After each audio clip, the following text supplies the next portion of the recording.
कोर्टाने आम्हाला अतिशय आनंद आहे की सुप्रीम कोर्टाने सर्वोच्च न्यायालयाने 4 महिन्यामध्ये स्थानिक स्वराज्य संस्थेंचा निवडणुका घेण्याच्या संदर्भात त्या ठिकाणी आम्हाला परवानगी दिली, आदेशित केलं।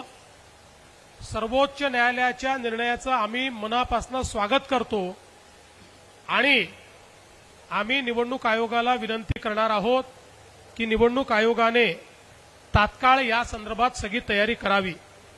एक अजून महत्त्वाची गोष्ट आहे की निवडणूक आयोगाने एक अजून आमची मागणी जी आहे ती मान्य केलेली आहे।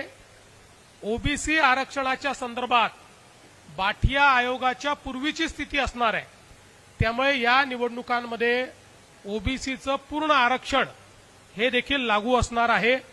मला असं वाटतं याचं देखील मी अतिशय मनापासून स्वागत करतो। Like, comment, and subscribe.